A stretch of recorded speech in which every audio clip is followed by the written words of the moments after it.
Before we get into this week's episode, I have a very special announcement I'd like to share with you all. As my valued listeners, I wanted you to be the first to know about the inaugural Women and Wealth Catalyst Summit that I'll be hosting in 2025. I hope you'll join me and some other amazing women on March 27th at the Golden Gate Club in San Francisco for a full day of impactful sessions, including fireside conversations, intimate panels, and engaging discussions with values-aligned partners. Do not miss this opportunity to ignite your path to financial success and become part of a supportive network committed to achieving wealth. Reserve your spot today at women.win. That's right, ladies, women.win. And join us for a day that will shape your financial future. If you can't join us in San Francisco, be sure to stay tuned for New York City dates and venues soon to be announced. I can't wait to see you all there. Welcome to Getting Rich Together, the show for successful women who are looking to take their financial futures to the next level. I'm your host, Shama Bunton. When I started my wealth building journey, nobody knocked on my door to give me all the answers. So I want to talk to the experts who've done it and bring the answers to you so we can discover the right opportunities that will help us achieve the financial futures we've always dreamed of together and have fun doing it. So let's dive into this episode and start getting rich together.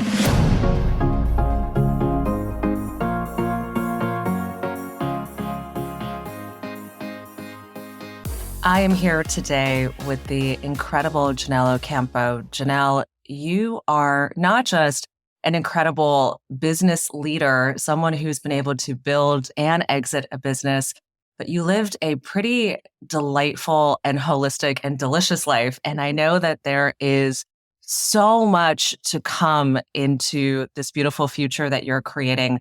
But before we jump into the exits and the passion of growing a business and what it was like to really step into your entrepreneurial journey, first of all, welcome to the show. And thank you for being here. So excited. And I would love, Janelle, to start from this young, beautiful place of this young girl before she knew she was going to become this big, bad entrepreneur, esthetician, and go change the world. Janelle, welcome to Getting Rich Together. Let's dive in. Thanks for having me, Shelma. I really appreciate it. It's such a privilege to be here, and I can't wait to go through all these awesome questions like my childhood, which was an interesting one. I actually grew up in an unstable environment.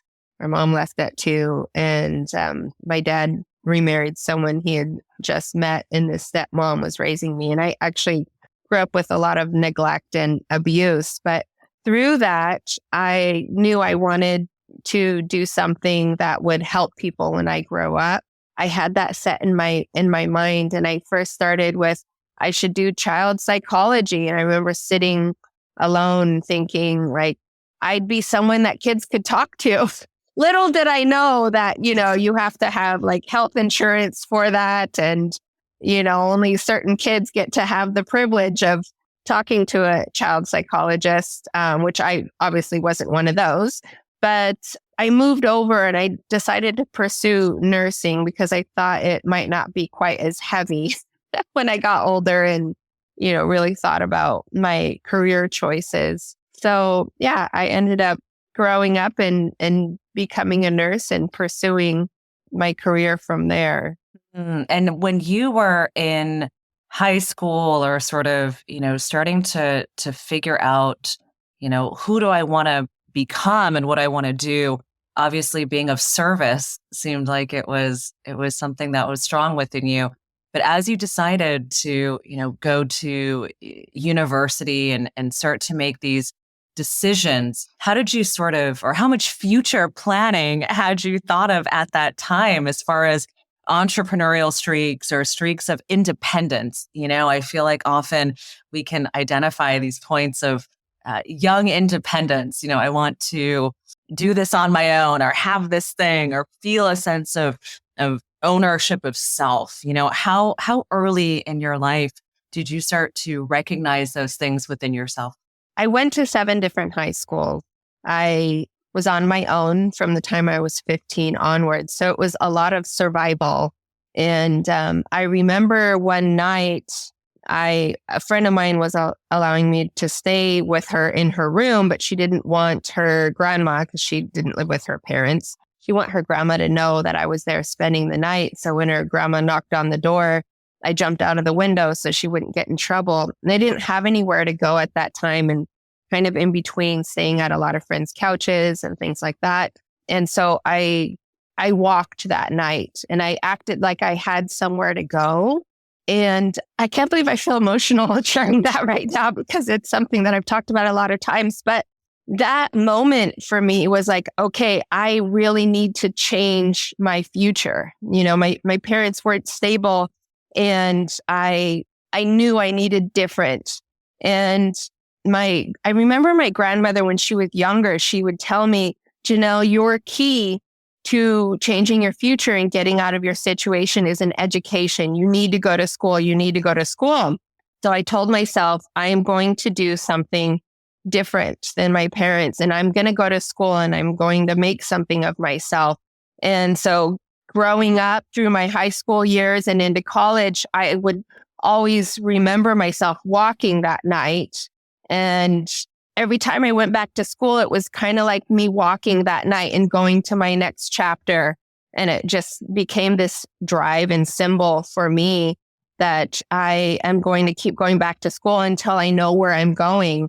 And even as I began my career, I kept going back to school because it was part of me running from one chapter to the next on figuring out what my next is. And I'm back to figuring out what my next is even right now, right? But since I already am a doctorate, I kind of feel like I should be done with school, right? But the formative time during my high school years was really me knowing I wanted different. And I didn't know exactly what that looked like, but I knew it meant going to school so I can help people. It's so interesting when we think of the people in our lives who have impacted us. If you had not heard, the key to where you need to be is through your education, how different things might be. Yeah. Or how we might think of, in many cases, I am unsupported or not cared for. And then you go, wow, there were these angels or people who are looking out for me and who said, hey, this is the thing you need to hear, or unlock a certain piece. And you're like, okay, I'm going for it. It's a really beautiful feeling, because I feel that throughout life, as we make claims for our own financial independence, we make claims for entrepreneurship or building or satisfying things, that those come into play. Once again, it's like, take a deep breath. I don't know where I'm going, but I know I'm going somewhere, and let's go. Yes. Yeah. So true. And for many people, the key is not education. That's what I was told. And really within my circumstances, it was my best bet. I didn't have entrepreneurs or people around me that were creating this good influence. So I got to go to school and figure it out later in life. So let's talk about paying for college, putting yourself through school, figuring out early money stuff, right? What was it like for you to go, oh, this is how much this costs, and I need to start putting like the dots together and figuring out my own my financial future? Yeah. My first semester in college, my mom actually helped me pay for it, which she lived in poverty. It wasn't like she had much money. It was a community college. And so I paid for my first semester. And then I learned that there's money for people that were under a certain income. And I did not know this. We think everyone would know that, but I didn't. I did not know there was money. And so I applied, and even though I applied after the first semester, I applied and they gave me money right away. I mean, they were paying me to go to school. I was mind blown. I'm like, what? Because at community college, there's extra money that they give you to put in your pocket for books, etc. But that was extra. I was getting paid to go to school. Of course, it's not a lot of money, but it felt like a lot for me, plus the little bit of work that I would do for survival. Yeah, so that was really cool. And then as I continued to go to school, I went for ultrasound, and then, the financial aid didn't cover it all. So I borrowed money and I eventually paid it back. And that's how I got my education. Is I figured it out. I figured out what I could get from the system in terms of, financial aid and grants and loans. And then I went from there. It's amazing. And as you started to, figure out the loans piece of it, which I think is interesting, for myself, took me 10 years to pay off my loans. Yes. It's like one of those things where you don't really understand it at the time. And so as you are starting to finance your education, how aware were you of loan structures and what it meant? Or, how much education did you have for yourself in terms of what the implications were? I really had no idea. So when I borrowed the money, I just borrowed what I needed to get through the program. And then I worked multiple jobs. I had a kid at that point because I had my first kid when I was at the community college, and I took multiple breaks throughout my entire academic career. I worked like 3 jobs to pay back my loans. And then as I continued to go back to school, I was making enough money to just pay my tuition at that time. So I didn't take loans through the whole time, just a portion before I started working in the medical field.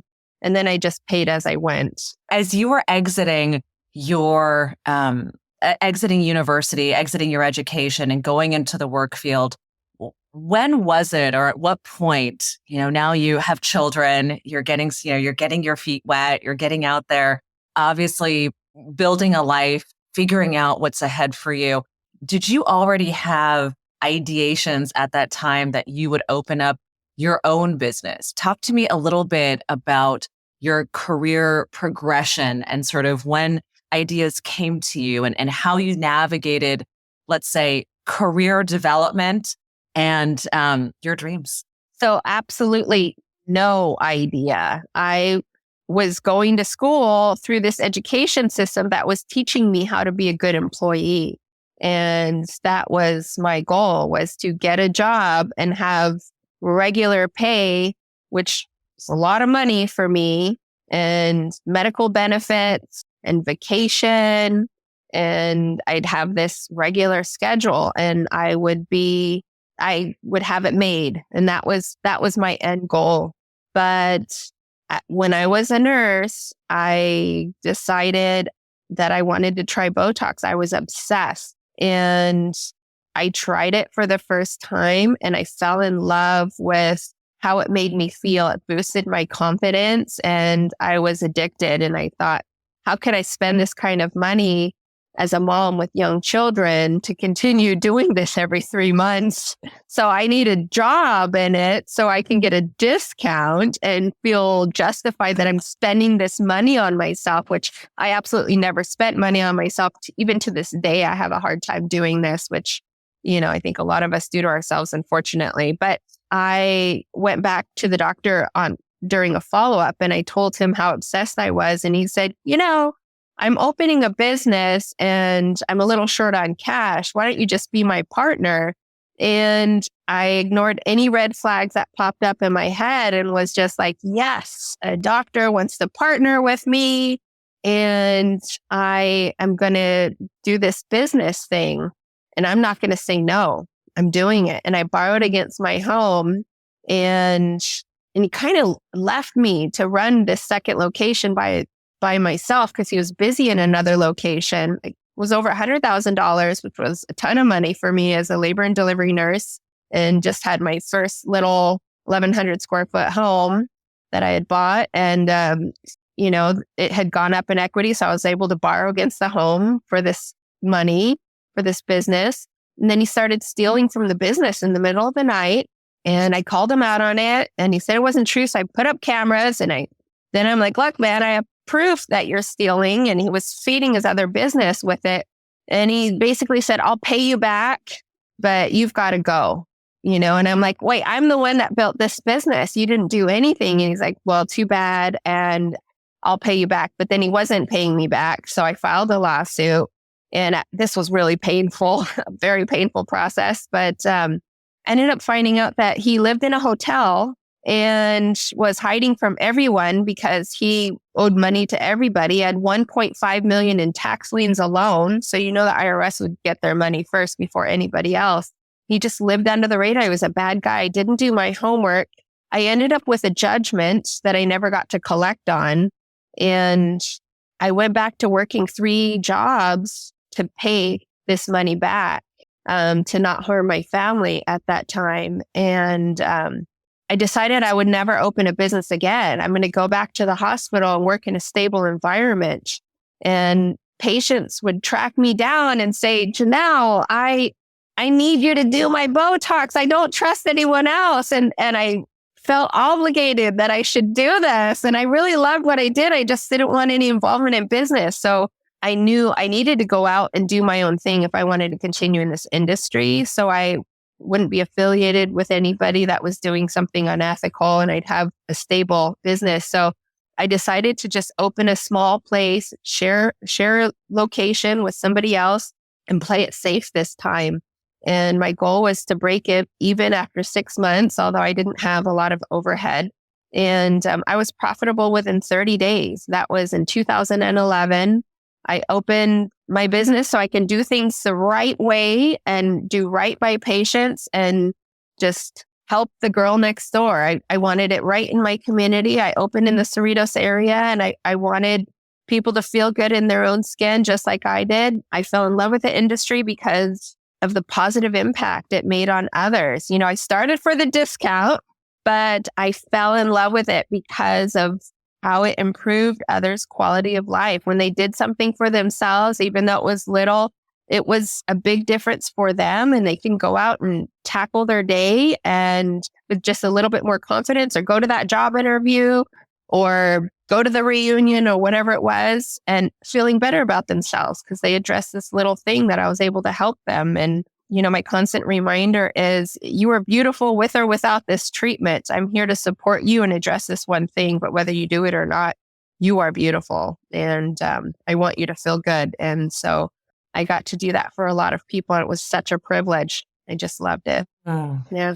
So how old were you, Janelle, when this first business venture fell apart?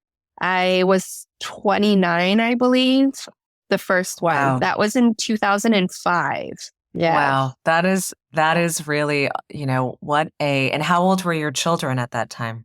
So my oldest had to have been 9 years old because I had her when I was 20. And then my other one was 4.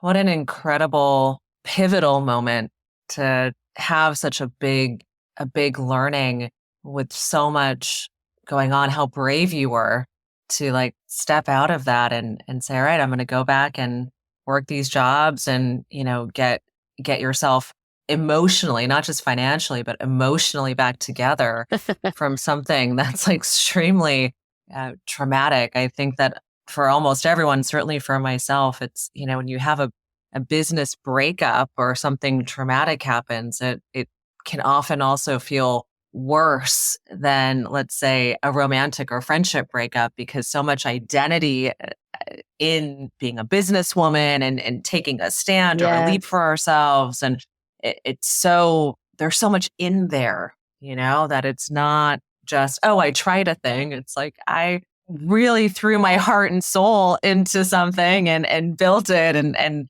my gosh, what a tremendous investment in your entrepreneurial education that would later pay off. And Absolutely. So as you then went through the process of working with other doctors and then, making this decision again to say, I'm going to open up my own business, what were the conversations like at home?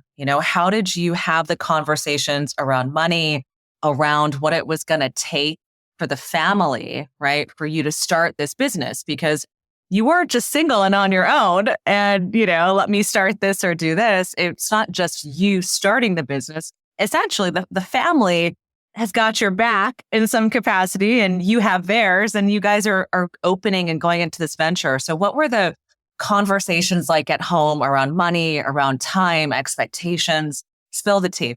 Well, I was married at the time of opening that first business and the second.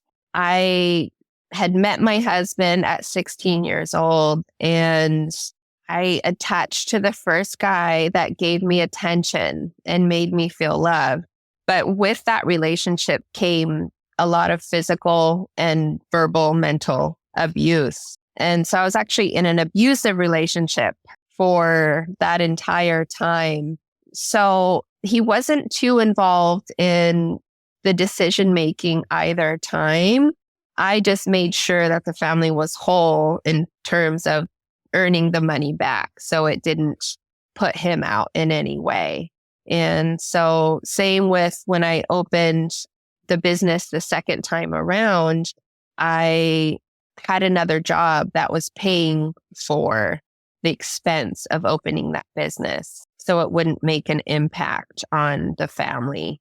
And I just made sure I was working extra day and night, really. And some days that meant like skipping sleep because I would work nights and then go work during the day too.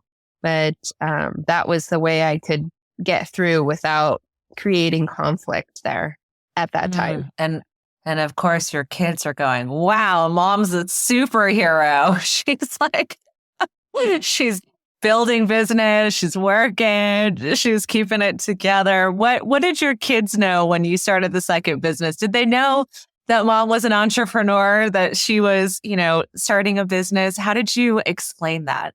So that is actually exactly how they treat me to this day. They always remind me how strong I am and great I am for everything that I did in terms of working so many jobs to keep the family whole and opening the business and building it to what it was. But I see the other side too, and I wasn't as present as I would have liked to be.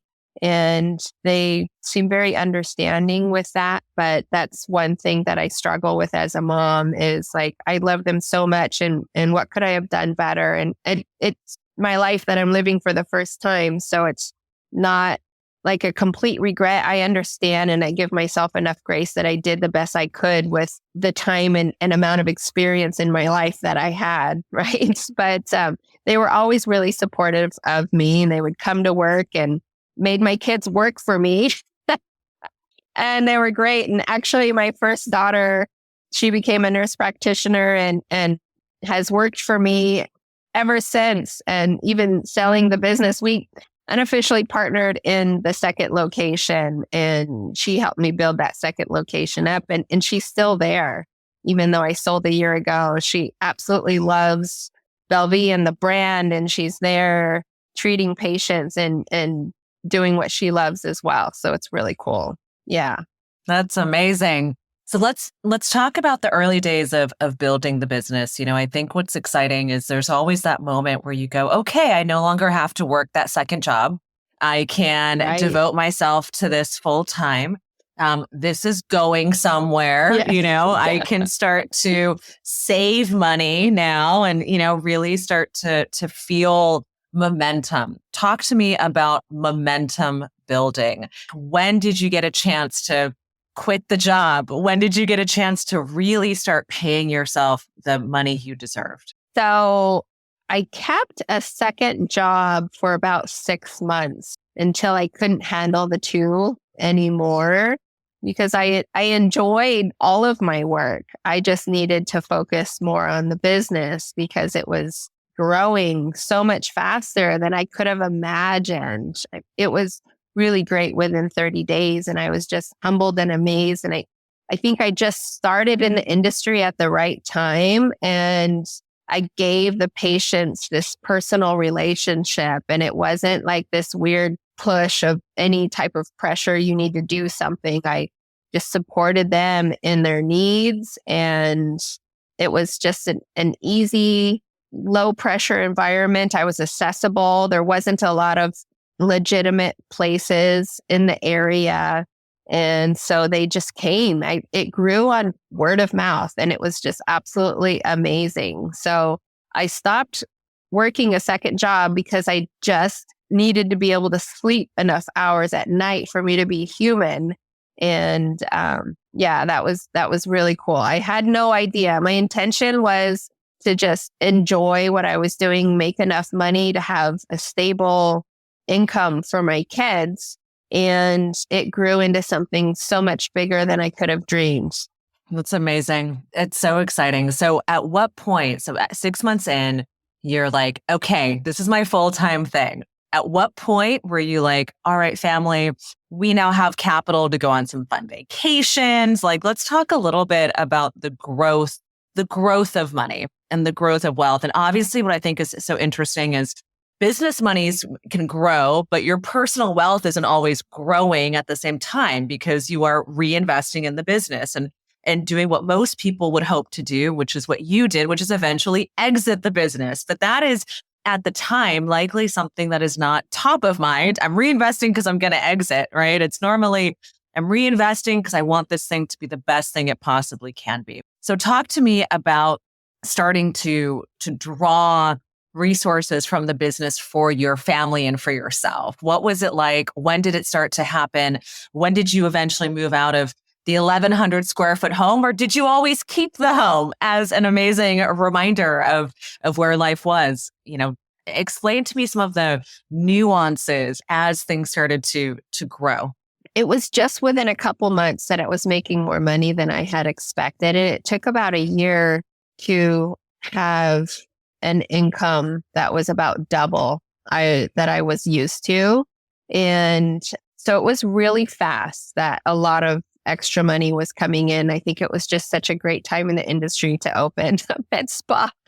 But 6 months after I had opened it, I was also diagnosed with multiple sclerosis. And I ended up having a really mild course, but it gave me uncertainty. I didn't know if I was going to be healthy enough to continue to have this business. And I opened it thinking, I'm the injector. I'm going to provide these services for people. And with my diagnosis came uncertainty, and I realized I may not have a stable income for my kids. And that it was at that time that I realized I needed to reduce the stress in my life. And that meant taking away the stress of having this unhealthy, abusive relationship.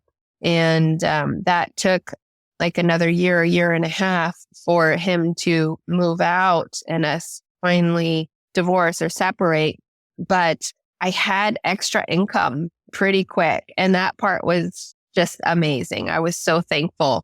How I built the business so it grew even more than double my salary was when I changed my mindset and decided that I needed to have a stable business, whether I was in it or out of it. And so I started teaching other people how to do what I did and give them all the skills that I could teach them. And then also bring in outside resources to teach them everything else that other people knew as well, in hopes that they could even be better than me. And I built a lot of amazing providers through that practice. And that's what created this exponential growth, was creating a business that would be stable with or without me inside of it. And that wasn't my goal when I first opened. My goal was just to do right by patients, attract the girl next door, and be there in the neighborhood that I was living in, not commuting, and just doing what I absolutely loved. I did continue to do that, but I did it differently through other providers within the practice. And luckily, I have been stable and have had a really mild course of MS, which I'm very thankful for. So I'm still healthy. I have minor ailments, and we all trade one problem for another, sure. But it's been a good course. I studied to become a nurse. I did not study to become an entrepreneur, and so I learned that along the way. Had I not gotten sick, I know for sure the business would not have grown to where it did. It wouldn't have been my intention to build this mini empire. Oh, Janelle, bravo. It's really like, wow. Things happen for a reason. Gosh, don't they? Yeah. They really do. Also, given the nature of the evolution of yourself, getting this diagnosis, extracting yourself from an unhealthy marriage, all of that really changing the way that you are thinking and feeling and relating to the world, and then stepping into this abundance of life that you created. Were you ever concerned about ownership of the business during your divorce? Was that something that you had to be concerned about at that time? Obviously, you were able to protect the business because you were able to keep it for many years longer, to sell it. What was that like for you? Was it terrifying? Help the other entrepreneurs out there understand what those feelings might be like. Yeah, luckily enough, we had separated early enough in the business that it didn't have a lot of value. It was mainly me in the business, and my income was very close to his. And so in order to make my ex happy, I told him he had whatever retirement accounts with quite a bit of money in there. I wanted to make sure he's happy because I also felt concern for my safety. I didn't know what was going to happen through the process, and I didn't want him to be angry. So I was extra generous with him. And I just had asked him to pay for half of the girls' activities, and I would just support them, and they can visit him whenever they wanted, and he could keep his retirement. But he did file for alimony, which I was surprised. And I think he really didn't understand how much I was making at that time, and he thought I was making a lot more. So it ended up that our incomes were close to the same. And he said, well, you've got this business with value. But then I was like, look, I am not touching your retirement, and I have nothing, no retirement. We had 2 houses at that point. And so both of them had the same amount of equity. So that was an easy split. And he got to keep his retirement and not try to fight for whatever value of the business it had at that time, even though it probably didn't have much value because it was just me in a room injecting. But yeah, if it had been any later, even a year later, I probably would have been in trouble. Divine timing, my love. Yes. And by the way, I'm not a big fighter. All I wanted were half of the kids' activities, but because he had sued for alimony, I countered with child support. So I didn't get half of the kids' activities, but I did get child support out of it. And there we go. Yeah. And I was safe, and I actually, nothing had occurred after our separation. I continue to be safe. It was just a worry that luckily nothing ever happened. And so I'm very thankful. Yeah. But yeah, separations, divorces, those can be scary, especially with people with anger management issues. So absolutely. Absolutely. So turning things into now empire building and really looking at the juiciness that you created as you were starting to see significant growth and momentum in your business.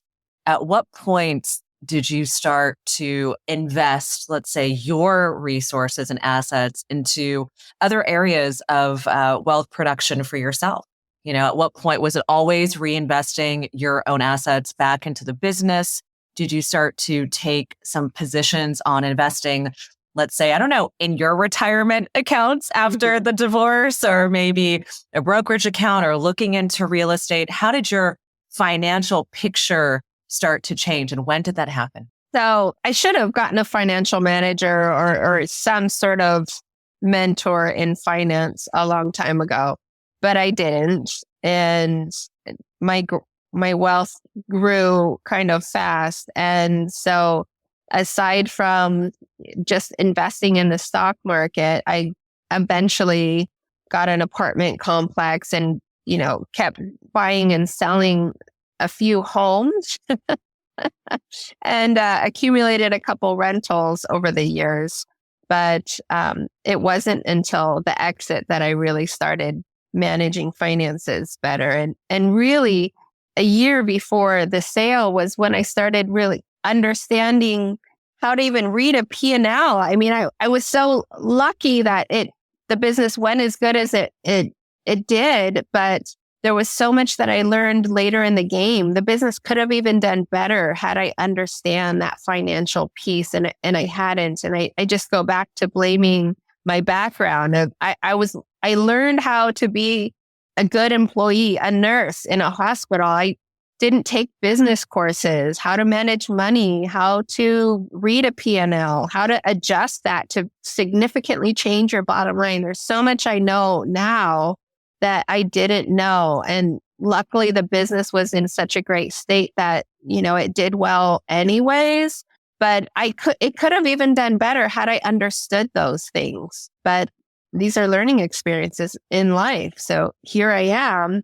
And who knows, if I open something else, then I will do better with the money management piece, and I'll invest it quicker and do all the things. It's amazing. So Janelle, how did the exit, right? So you recently exited your business, which is so exciting. In many ways, it's, closing of yet another chapter. It sounds like they've been many chapters, closing the loop and opening up new loops and continuing to grow. But the exit was significant, impactful, powerful, has now given you the ability and the wings to what feels like breathe and relax and create from this whole new place. At what point in your business did you realize that an exit was even possible? And how did you even start to wrap your head around the significance of what this could mean for you? I did not think of exiting before I was given the offer. And it's another thing that I look back on.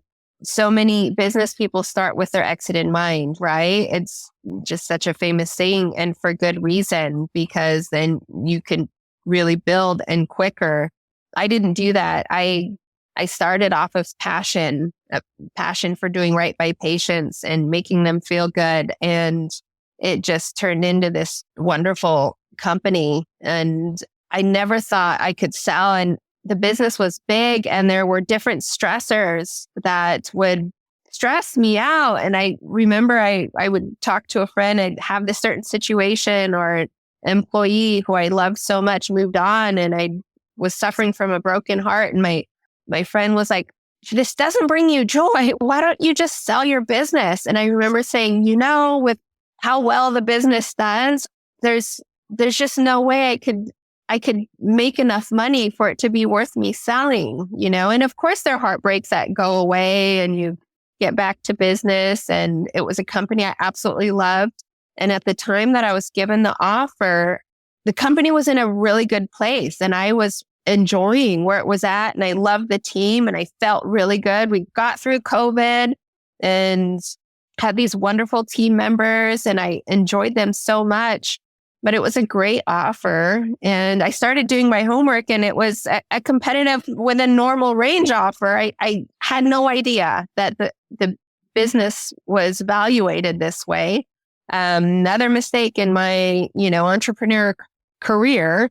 It sounded great for me. It was a good time for me. I had the business for 11 years, and it was a search fund type of private equity. And this lady came in with this passion and a similar vision, wanted to build Belle up into something even more, and had this renewed energy. And her views were in alignment with mine. And it was a great offer, and I could still stay involved. But then I was not obligated to stay involved. It was like a healthy choice either way. And I'm still involved, very part-time, and it's a low commitment, enjoyable, mutual relationship. And she's there every day grinding away with the team. And I have so much flexibility in my life and choices and more real estate and investment. And I'm just learning what else is out there in the world. And I have all these choices, and it just feels amazing. But I also still get to be involved, and I'm a call away for the team if they have questions or issues. So I still get to continue these amazing relationships that mean so much to me. And I'm really enjoying life at this point. It's been great. Heck yeah. Yeah. I'm so proud of you. Thanks. You're such a badass, Janelle. Thank you. It's so inspiring. I mean, if you were to say today what money means to you, what would it be? First thing is freedom of time, right? And I think to an extent, money can mean happiness, but it really isn't. It really isn't happiness, right? But freedom of time, it is happiness, because to have choices, to not have to work so many jobs and be pulled away from your children, to be able to get up in the morning and get on my pedal board and ride through the harbor on the water because I feel like it. Just having that choice, not that I do that every day, but just having the choice feels amazing. And that's what it means to me right now is freedom of time. And it's been really cool. So whatever I do next, I'm going to have to level up because I have that freedom of choice. I don't have to open something and make a bunch of money. I have the flexibility. I don't have to work if I don't want to. Right now, in this very moment, I'm just teaching part-time because I absolutely love it. And I help people when they have adverse events, and that fills me up. I'm able to give a little bit back, and I have the choice to do that. I don't have to go and work right now. And that feels really cool. Janelle, it is incredible to see all of the roads of opportunity ahead of you and this expansiveness. And you're also quite young. And so when we think about the future and what you can build from this point forward, it almost feels like the opportunities are endless. And this process of following your dreams or your values or the things that are important to you now gets to be what life is about. So how are you going about figuring your values, your time, your energy? What is this sort of freedom look and feel like? And what are some of the things that are exciting you about, gosh, it's not even the next chapter. It feels like a whole new book. Mm-hmm. Shelma, first of all, thank you for calling me young. I am though, right? Like there are so many years ahead, and I have the choice to do whatever it is. And I learned enough that I know my life is filled with so many opportunities, and it's just a matter of where I want to go. And right now I'm between trying to figure out what I can do without getting too heavily immersed in it. And it's the struggle of, well, I really did enjoy the hustle and the fluctuations of the bank account and building this big business and some of the excitement and craziness that comes along with it and feeling needed and being busy. But then I'm also looking at, do I really need to do that? And how busy do I want to be? And the idea of building another very busy business, is this because of being raised in the United States and this hustle culture? And so I'm trying to figure out that balance, because I want to make sure what I do in the future, I absolutely love and it brings me joy, but I could also have enough balance between my family and doing other things, being with nature, being with the water, and just enjoying my life and not necessarily being behind a computer all day long or sitting in an office all day long or with a lot of different people that aren't my core family unit all day long, right? So I have to figure out how to do it with the right amount of balance. And so that's where I'm at. I'm exploring ideas, and I feel very optimistic that I can figure that balance, and I have choices, right? So I'm a lot better with delegating. So if it does get busy, I'll work on delegating quicker and not over obligating myself. But I'll see where I go. I'm excited about the potential of future opportunities and making sure this time around I don't overextend myself so I can still give enough of myself to my family for me. And what do the kids think these days? They've seen mom now go through quite a lot. They've seen you now go through building this business, obviously this exit with one child involved in the business, which is very exciting. Yeah. How do they sort of perceive entrepreneurship? What mom does with money? How do you guys talk about those things at home? So my two older ones, they've, like I mentioned earlier, they've expressed how inspirational that has been to them. And they want to figure something out when they're a little older and, find their passions as well.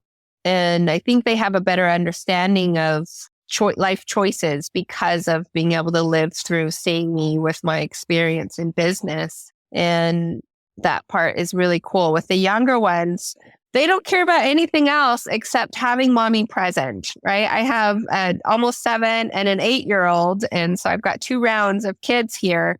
And the little ones are just happy to have me home. And so the older ones also, they remind me, you don't have to do anything anymore. You don't have to go work, but do what it is that makes you happy. And they're very happy with whatever choice I make as long as I feel happy and can give them enough time, even though they're busy in their adult lives. I feel very lucky that they also will take some time out to spend time with me, and I'll never take advantage of that. I'm just so thankful and appreciative that they still make that time for me, even though they're in their own busy lives. But the little ones are just like, just be home, mom, So I've got to figure the balance out and make sure I have enough presence, especially for the little ones, because they could care about anything else. And no matter what type of home we live in or resources we have, the greatest value is your time that you can give your kids. And I want to do better this second time around for my little ones and be more present with them, even though my older ones are so gracious and forgiving enough that, in my mind, I wasn't as present as I would have liked to be. They are very understanding of that. I want to be more present. I have more choices. And so my choice is to be more present and figure that balance. I also cannot stay home full time because it is way harder than building your own business. I just have to say, by far. Wow. Yeah. Yes. And, as you're now in this delicious place of being truly, a creator, you get to really create, from those, interestingly enough, the passionate places, which is where you once came from, right? Yeah. Creating something from passion and joy. Now, one of the things that's so fantastic about having resources and living an abundant life is really the fun and great ways in which we like to spend our money. So, Janelle, what are some of the fantastic, fun ways that you really enjoy spending your money on right now? Their experiences, really. So we just came back from a Europe trip and we're in Lake Como, Italy, Paris, France, Santorini, Greece. We spent a couple weeks there. And just a few months earlier, we went to Barcelona, Spain. We took a transatlantic Disney cruise and went to Barcelona, Spain, and enjoyed that for a couple of weeks. And we have another cruise coming up in a few months and are going to be gone for at least a few weeks because we're going from Hawaii to Australia, and then we're going to go to Bali and the Philippines. And so we're traveling a little too much this year and living it up, but it's been fun. And these are life experiences that I'll get to keep with me and my kids get to keep with them for the rest of their life. And it's just such a privilege to be able to get out there and see the world, and my time is mine, and I get to take advantage of it at this point. So that part's really cool. And when you think today of the bench of people or the team you have around you that you get to consult with or talk to around investing decisions or where you're allocating your resources, who's on the bench today? Life looks really different. There are a lot more resources on the line. Who are you talking to, and how are you sort of making financial decisions now on an ongoing basis? Well, we have financial advisors and attorneys to help us with some of those decisions, and where the real estate should go or where our investments should go and things like that. So I guess it helps to make better choices by having these people that can, help advise you or put the money in certain places. But still, it's really ultimately up to us. And they're not as persuasive or as opinionated as you think. I think they will stop you from certain red flags or our CPAs are like, this type of property is going to get you a better write-off this year, things like that. But really, it's still kind of up to us and we're figuring it out. And I think exposure to more people in real estate and things like that can still be really helpful even for me. And although we've been in this several years, there are always more people out there that know more and know where the best buys are, the best place to put your money. Although there's many different opportunities and types of opportunities out there. So what's the perfect decision? Right? Just here doing my best. But I do have a team now of advisors that help make some of those decisions. I'll call my CPA, my lawyer, and where to put certain assets, and financial advisors for some of the investments, make sure we have some sort of balance, because apparently that's important. So they say.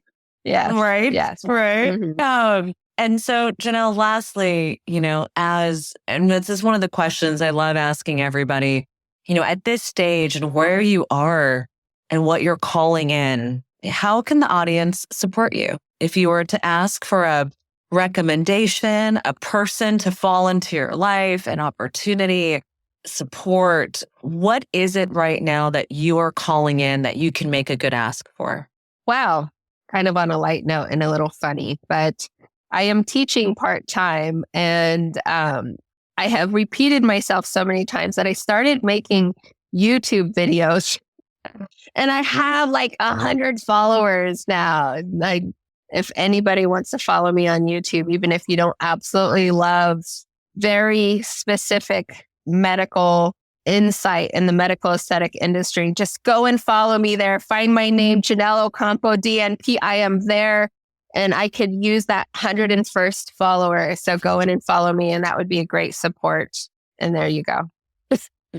Yes, you've got prolific entrepreneur turned YouTube video star. That's right. Oh, Janelle, you are an absolute delight. I've just so enjoyed hearing your journey. Thank you for being so open and vulnerable and honest. And congratulations on all that you are and all that you are becoming. It's been a pleasure to have you here today on Getting Rich Together. Thank you. Thank you again, Shama, for having me. It was just wonderful to spend this time with you. I appreciate it. Thank you so much for tuning into this episode of Getting Rich Together. Please take a minute to subscribe. And if you like this episode, I'd love it if you could share it with a friend who is ready to elevate their financial future. Until next time, let's keep getting rich together.